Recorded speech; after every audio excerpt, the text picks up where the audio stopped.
Hey everyone, I want to talk to you about a video that was posted online by Republican Senator Ruud. Ruud put a video on Facebook talking about CWD, and I have no doubt that Carrie's a good person. I have no doubt that her intentions are pure, but I do think I need to respond to what I think is inaccurate. I think it's inaccurate and I got to respond to it, okay? So in the beginning of this legislation that came out, Jamie Becker-Finn, DFL, I went down and testified in the Capitol, and we could not agree that I have a clean herd. Now I'm talking about hundreds of farms in Minnesota, but for this practical purpose, I'm going to talk about mine. If I've tested 150 animals that have been butchered on my farm or died, I've sent in 150 brain stems. I have followed the strict guidelines that are in place for years for CWD. If I haven't brought a deer onto my farm from a foreign source, I have a closed herd status, which means I don't bring foreign deer onto my farm. I just don't do it. And I've tested 150 deer. There's something called a statistical probability.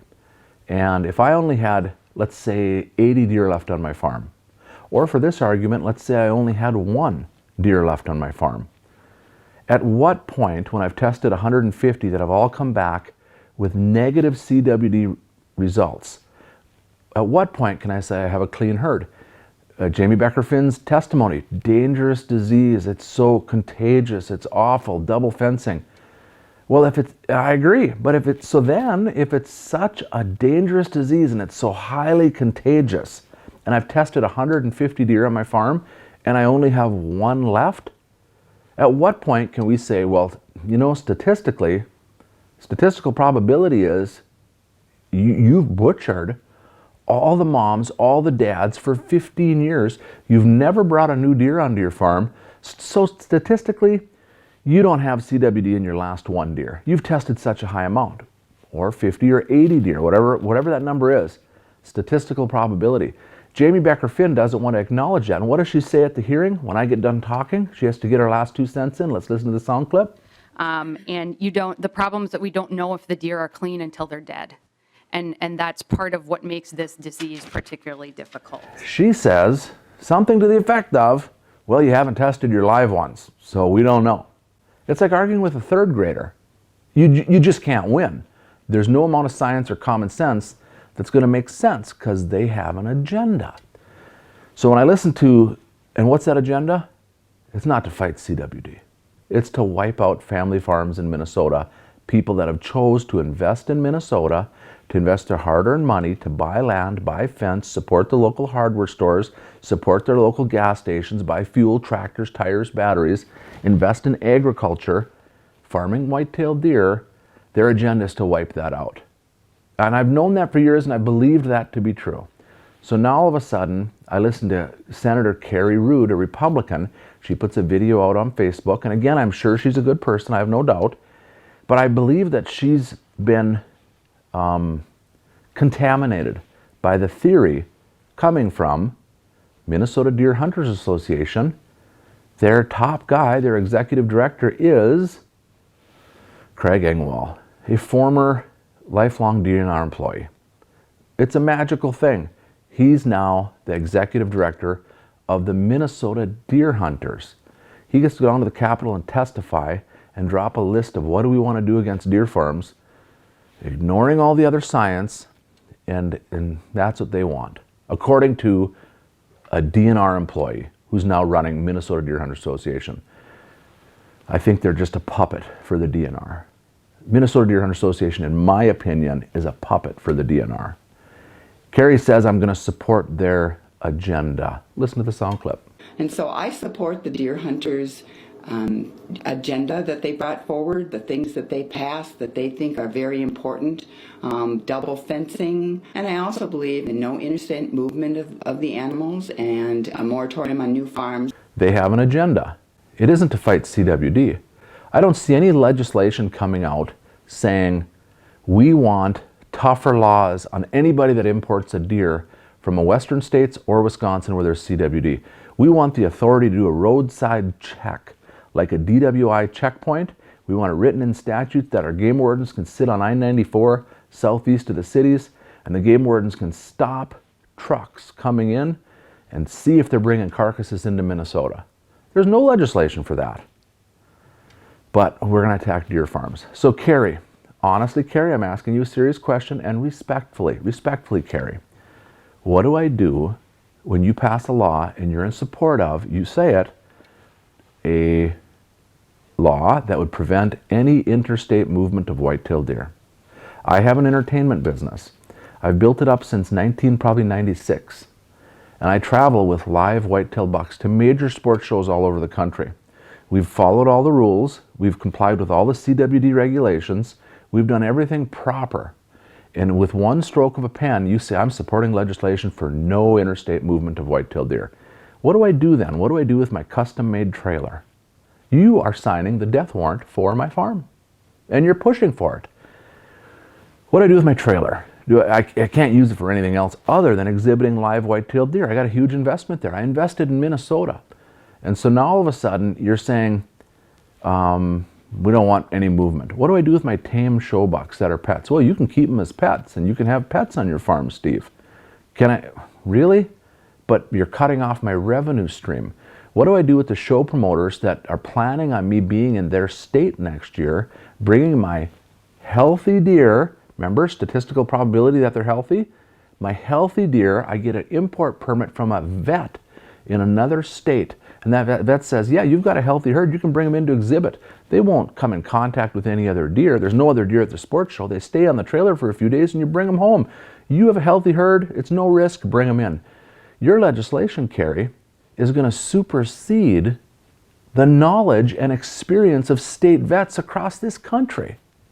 How is it, Carrie, that you can create legislation with no veterinary experience whatsoever and support it from a DNR employee running Minnesota Deer Hunter Association, and you guys have the authority to pass legislation and try to get it through that would supersede authority from vets across our nation?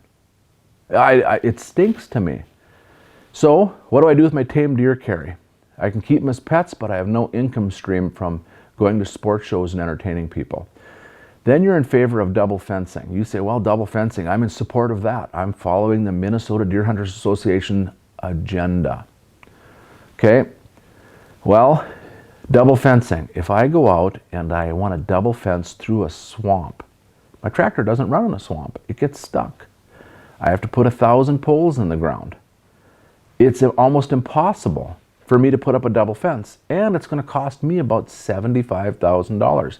Carrie's in support of me being basically fined $75,000 and spend several years trying to accomplish a double fence. It would take several years. I'd need a drought. Carrie's in support of that. Me being fined, basically.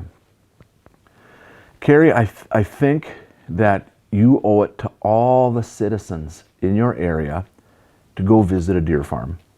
I think you owe it. You represent everybody, not just Craig and the Minnesota Deer Hunter Association and their agenda, which again I think is corrupt, that a DNR employee gets to be the executive director.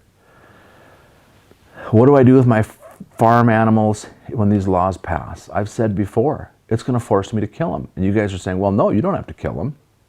No, it's going to force me to kill them because I have no revenue stream. I can't afford to feed these animals if I don't have any income. I invested in Minnesota as a small business owner. I've worked 29 years in law enforcement. I have upheld the rules of law. I've served with honor and dignity. And all of a sudden, after 29 years of being in law enforcement and probably 27 years of raising white-tailed deer, you can wipe out my entire farm with the signing of the pen.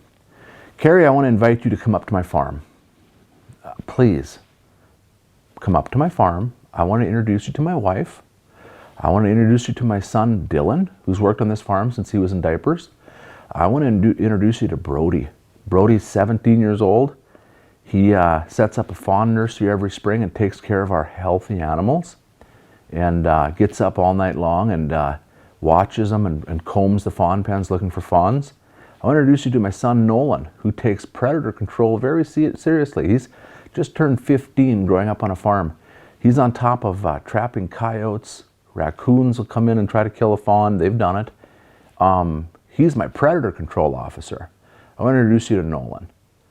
So if you would do me a favor, you can please give me a call, Carrie. I want you to come up to my farm, please.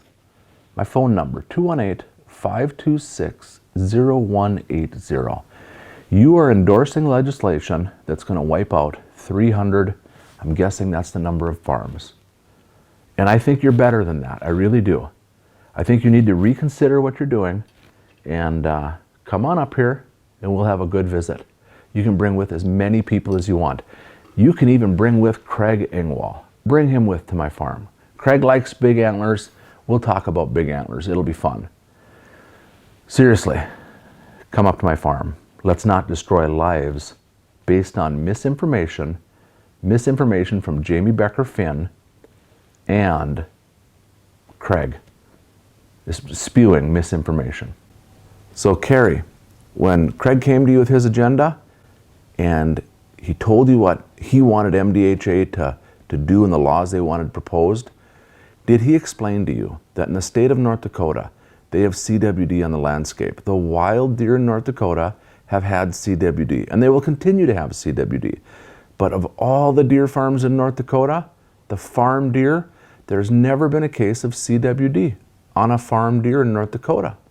They're not on the right parts of the landscape, I guess. But Craig didn't tell you that. He didn't explain that to you, that the deer farms in North Dakota have never had it and the wild deer have. Why wouldn't Craig tell you that? Because it doesn't fit his agenda. His agenda is to outlaw deer farms. This legislation is harmful to all of the deer farms in Minnesota. If you wanted to have a depopulation law, you get CWD depopulate, I'm all for it. But this is harmful legislation. If this legislation goes through, here's my advice to every young person right now watching this video. You want to be an entrepreneur? You want to start a business? You pay attention to Minnesota. And you have dreams and you graduate from high school and you want to set up and buy a farm and buy a business and set up and have kids in Minnesota, you might want to consider moving elsewhere. Minnesota, it appears, has a tendency to legislate business to death. They don't like business. Take your dreams and your hopes and don't invest in Minnesota. Let this not be my message, Carrie. Come up and visit my farm and let's get this matter resolved. And let's come up with good legislation that can be effective, not harmful legislation that just destroys. Thank you.